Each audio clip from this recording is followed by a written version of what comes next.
ಕೂಲಿ ಹಣ ಕೇಳಿದ್ದಕ್ಕೆ ದೊಣ್ಣೆಯಿಂದ ಹೊಡೆದು ಕೊಲೆ. ಟೊಮೆಟೊ ಹೊಲದಲ್ಲಿ ಬಿದ್ದು 45 ವರ್ಷದ ವ್ಯಕ್ತಿಯ ಹೆಣ.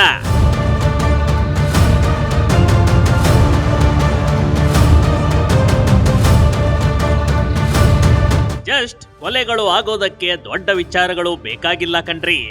ಕೂಲಿ ಹಣ ಕೊಡು ಅಂತ ಕೇಳಿದ್ದಕ್ಕೆ 45 ವರ್ಷದ ವ್ಯಕ್ತಿಯನ್ನ ದೊಣ್ಣೆಯಿಂದ ಹೊಡೆದು ಕೊಲೆ ಮಾಡಿರುವ ಘಟನೆಯೊಂದು ಕೋಲಾರದಲ್ಲಿ ನಡೆದು ಹೋಗಿದೆ ನೋಡಿ.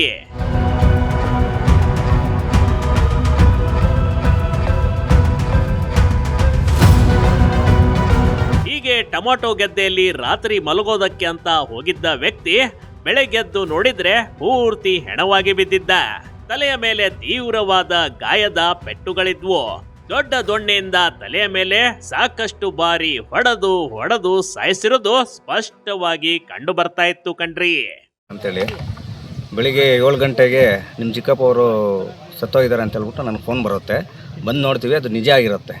ಯಾರು ಅಂತ ಕೇಳಿದಾಗ ಆಂಜಪ್ಪ ಮತ್ತು ತಿಮ್ಮರಾಯಪ್ಪ, ವಸಂತಪ್ಪ ಮೂರೂ ಸೇರಿಕೊಂಡು ನೈಟು 12 ಗಂಟೆಯಲ್ಲಿ ಎಣ್ಣೆ ಕುಡಿದು ಆ ಮತ್ತಿನ ಮೇಲೆ ಆಂಜಪ್ಪನವ್ರು ಬಂದ್ಬಿಟ್ಟು ನಮ್ಮ ಚಿಕ್ಕಪ್ಪ ಅವ್ರನ್ನ ಹೊಡೆದು ಸಾಯಿಸಿರ್ತಾರೆ.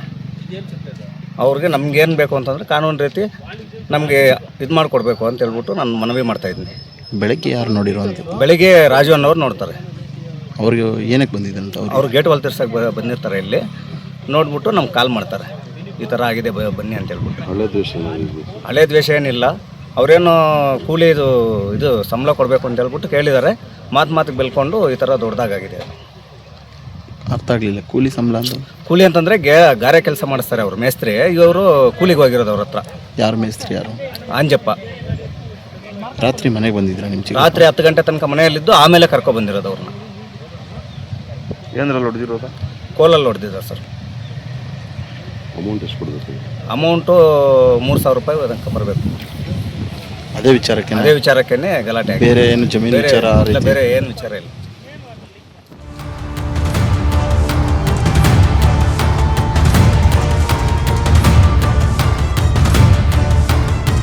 ಹೀಗೆ ಕೊಲೆಯಾಗಿ ಬಿದ್ದವನು 45 ವರ್ಷದ ವಸಂತಪ್ಪ.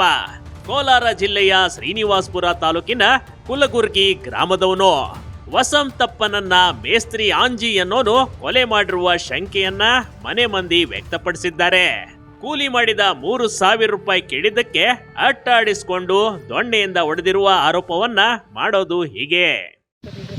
ಬೆಳಗ್ಗೆ ಬೋರ್ ಹತ್ರ ಬಂದೆ 6:15ಕ್ಕೆ. ನಾನು ಬಂದು ಎಲ್ಲ ಓಡಾಡ್ಕೊಂಡು ಗೇಟಲ್ಲಿ ತಿರ್ಸೋಣ ಅಂತ ಬಂದೆ. ಇಲ್ಲಿ ಬಂದರೆ ನಮ್ಮ ಹೊಲದಲ್ಲಿ ಟೊಮೊಟೊ ಗಿಡಗಳಲ್ಲಿ ನಮ್ಮ ಮಾವನೇ ನೋಡಿದೆ, ಬಿದ್ದೋಗಿದ್ರು. ನೋಡಿಬಿಟ್ಟು ಮತ್ತೆ ಮನೆಗೆ ಬಂದು ಕಾರ್ ಹಾಕ್ಕೊಂಡು ಬಂದೆ ಎತ್ಕೊಂಡು ಬರೋಕ್ಕೆ. ಈ ಮಾವನ ಕರ್ಕೊಂಡು ಬಂದೆ.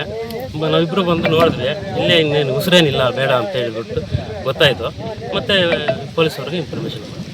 ಏನು ಹೆಸರಣ್ಣ ನಿಮ್ಮ? ರಾಜಣ್ಣ. ನಮ್ಮ ಮಾವ ಹೆಸರು ವಸಂತಪ್ಪ. ಏನಾಗಿದೆ ಗೊತ್ತಿಲ್ಲ, ಏನಾಗಿತ್ತು ಏನೋ ಗೊತ್ತಿಲ್ಲ. ಅಲ್ಲ, ಈಗ ಅವರು ಸಾವಪ್ಪಿದ್ದಾರೆ ಅಂತಂದ್ರಲ್ಲ, ಯಾವ ರೀತಿಯಾಗಿ ಏನು ಏನಾದರೂ ಐಡಿಯಾ ಇದೆ? ಇಲ್ಲ, ಅವ್ರ ಜೊತೆಲಿ ಜಗಳ ಆಡಿದ್ದಾರೆ ಅಂತ. ಅವ್ರ ಜೊತೆಲಿ ಒಬ್ಬ ಇದ್ದಾನೆ, ಬಾಮ ಇದ್ದ. ಅವನು ಕೇಳಿದ್ರೆ ಗೊತ್ತಾಗುತ್ತೆ ಏನು ಹೆಂಗೆ ವಿಷಯ ಎಲ್ಲ ಅವ್ರಿಗೆ ಗೊತ್ತಿರುತ್ತೆ. ದೇಹದ ಮೇಲೆ ಏನಾದರೂ ಮಾರ್ಕ್ಗಳು ಆ ರೀತಿ ಏನಾದರೂ ಇದೆಯಾ? ಇಲ್ಲ, ನೋಡಿಲ್ಲ. ತಲೆ ಮೇಲೆ ಗಾಯಗಳೆಲ್ಲ ನೋಡಿದೆ. ಗಾಯಗಳಿದೆಯಾ? ಗಾಯಗಳಿದೆ, ಜಾಸ್ತಿ ಗಾಯಗಳಿದೆ. ಒಳ್ಳೆ ಹೊಡೆದಿರೋದು ಒಂದು 5-6 ಗಾಯಗಳಿದೆ. ಎಷ್ಟೊತ್ತಿಗೆ ಬಂದ್ರಿ ನೀವು? ಬೆಳಗ್ಗೆ ನಾವು 6:15 ಹಂಗೆ ಬಂದೆ. ನೀವೇ ಬೆಳಗ್ಗೆ ನೋಡಿದ್ದು? ಬೆಳಗ್ಗೆ ನಾನೇ ನೋಡಿದ್ದು. ನಾನು ನೋಡ್ಬಿಟ್ಟು ಹಾಸ್ಪಿಟ್ಲ್ ಕರ್ಕೊಂಡು ಹೋಗೋಣ ಅಂತ ಮನೆಗೆ ಹೋಗಿ ಕಾರ್ ಹಾಕ್ಕೊಂಡು ನಮ್ಮ ಮಾವನ ಕರ್ಕೊಂಡು ಬಂದೆ. ಕರ್ಕೊಂಡು ಬಂದು ನೋಡಿದ್ವಿ, ಏನಿಲ್ಲ, ಉಸಿರೇನಿಲ್ಲ. ಸರಿ ಆಯಿತು ಅಂತ ಮತ್ತೆ ಪೊಲೀಸವ್ರಿಗೆ ಇನ್ಫಾರ್ಮೇಷನ್.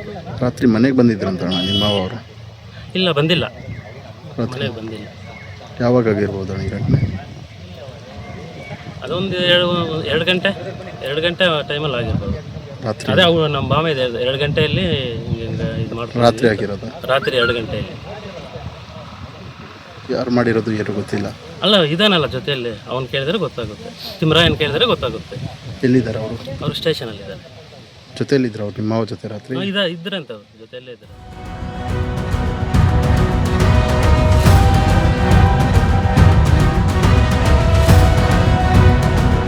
ಸದ್ಯ ಕೊಲೆ ಮಾಡಿರುವ ಆರೋಪಿ ತಲೆಮರೆಸಿಕೊಂಡಿದ್ದಾನೆ ನೋಡಿ. ಸ್ಥಳಕ್ಕೆ ಶ್ರೀನಿವಾಸ್ ಪೊಲೀಸ್ ಠಾಣಾ ಪೊಲೀಸರು ಭೇಟಿ ನೀಡಿ ಪರಿಶೀಲನೆ ಮಾಡಿದ್ರು. ಹಾಗೆಯೇ ಶ್ವಾನ ದಳದವರು ಬಂದು ಆರೋಪಿ ಪರಾರಿಯಾಗಿರುವ ಗುರುತುಗಳನ್ನ ಹುಡುಕ್ತಾ ಇದ್ದಾರೆ. ಅತಿ ಶೀಘ್ರದಲ್ಲಿ ಕೊಲೆಗಾರ ಪತ್ತೆಯಾಗಲಿದ್ದಾನೆಂದು ಪೊಲೀಸರು ಭರವಸೆ ನೀಡಿದ್ದಾರೆ. Big TV Karnataka, Kolar.